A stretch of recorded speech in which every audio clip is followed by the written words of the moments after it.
Did you guys see this story that Today did by Lindsay Lowe? It says, you remember the Polly Pocket craze in the 90s? Yeah, so they're selling for a lot of money. I kind of already knew this. I'd kept an eye on them for the toy section. They were released in 89 to 98.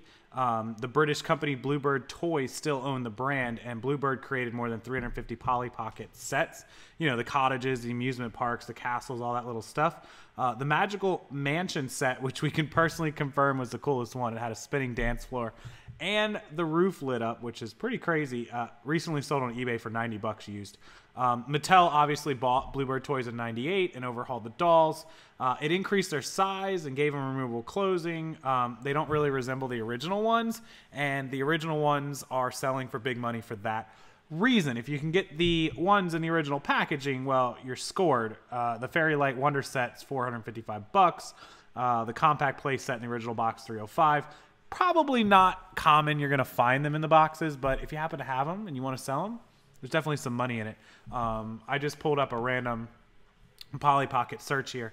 Check it out. The Bluebird Polly Pocket figure and Holiday Ski Lodge house set, 15 plus 2 shipping for this one little thing.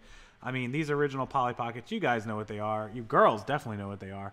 But check it out. I mean, lots of money to be made on these. $105 for a Wizard of Oz playset, 2001. This would have been post the purchase. 98 or older would be the Bluebird, and above 98 would be the Mattel side. So you kind of definitely want the older ones. Some of the newer ones are worth a lot. Here's like the large Lucy Locket set, heart-shaped Carrie Play Dollhouse, 92 Bluebird, 83 plus 10 shipping. So just keep in mind the rare, the older Bluebird, that's kind of what you want. But any of these toys are worth money if you find them at garage, yard sales, the bins, wherever.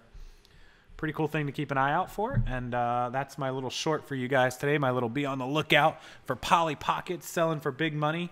There's always something, and that's definitely going to stay up with those prices, especially as a lot of those girls that were young, that would have been my day and age, from, you know, 5 to 10-year-old little girls in the late 80s and early 90s, are now, you know, 30 years old, and they buy this for their daughters or for just the sentimental value. So enjoy the video, guys. Give it a thumbs up if you did. Thanks so much. Appreciate you watching, and I'll see you in the next video.